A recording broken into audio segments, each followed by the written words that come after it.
Today, Mecklenburg County's newly formed Metropolitan Public Transportation Authority will meet for the first time. The 27-member board will pick which transit projects Charlotte should prioritize over the next 30 years. This morning, we are joined by one of those new board members, Pruette. Cameron, thanks for coming on. We appreciate it. Hey, good morning, Ben and Lisa. Good to be here. I know you know this better than most. This has been a long time coming to get to this point. So let's manage expectations. What should people expect from this first inaugural meeting tonight? Yeah, absolutely. Today really is about electing those initial officers and starting the process, right? The first 7 steps of this are going to be boring legalese. We have to transfer CATS to a new authority. We have to go down the list. But a lot of the work in the next year is going to be hand in glove with the CATS and the new MPTA as we move forward on a lot of these projects and priorities.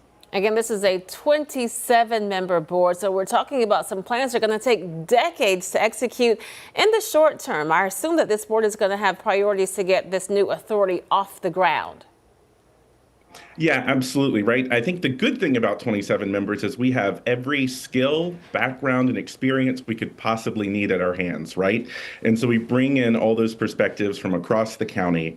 And yes, we've got a lot to get off the ground in this first year. By July 1st, we need to have bylaws ready. We need to be ready to take over, to take care of staff, to make sure that we take care of bus operators and the light rail operators. So there's a lot of work to do. Yeah, as you said, I mean, a lot of it's boring stuff.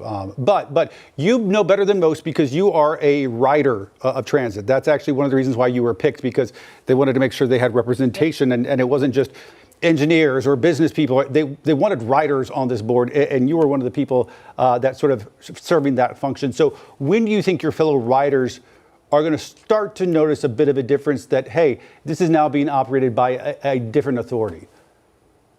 Yeah, well, hopefully a lot of they won't see any change that's negative, right? I think in the short term, we want to continue to prioritize getting those new buses and building bus shelters. You know, listening to the forecast today, right? It's cold outside. The rain's a little unpredictable about where and when it's going to fall this morning. And there are places without a bus shelter, right? It's a stake in the ground with possibly no seating. So I hope folks see continued expansion of bus shelters in the very short term and the near term, and then also an improvement in their bus service. I think that could happen within a year. We're already talking to CATS about what their next operating budget looks like even before the authority takes over. So hopefully folks see improvements by the end of next year in bus service. Rail's going to take a lot longer. This is going to be a huge undertaking. We're talking about things for the next 30 years. And I know that while we have to manage expectations, how do you think you make sure that this authority is successful? How do you measure that? Yeah, absolutely, right? I think as we elect officers tonight, right, who the chair is going to be, I think we're successful if we've done our work with the community, right? Not just managing expectations, but being responsive.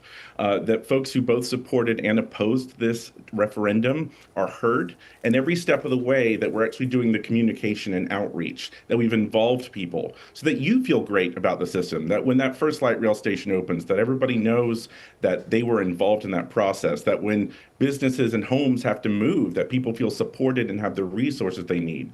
So I'll judge success by how the community feels, by how the user experience is, how the voters and taxpayers feel about it.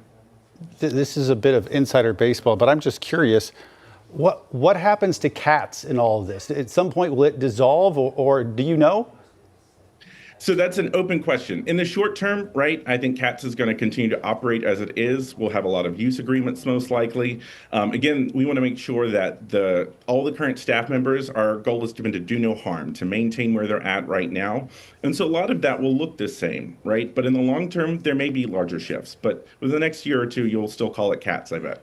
And what about you guys? Are you guys going to be, as a person who has to read this every single day, are you guys going to be MPTA? Is that the new, or is there going to be a snazzier name than that?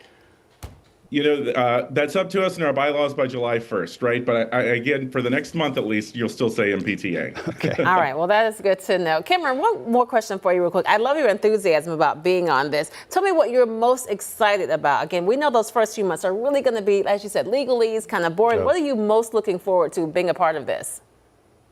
You know, what's been most exciting for me is that everyone I've talked to shares these goals and priorities, right? That it cuts through a lot of the rhetoric and noise that we hear around our political lives so much. What makes me excited is everyone here, from the CAT staff to the other folks on MPTA, to the folks that made this all possible. We all want better service, right? We want better buses, we want better congestion, we want safer roads, and we want an expanded light rail. And so what makes me excited is that there's a lot of possibility if we get this right and do this correctly, and that everyone's united around that goal. So I'm excited that we can improve people's lives in a way that doesn't involve all the noise and rhetoric.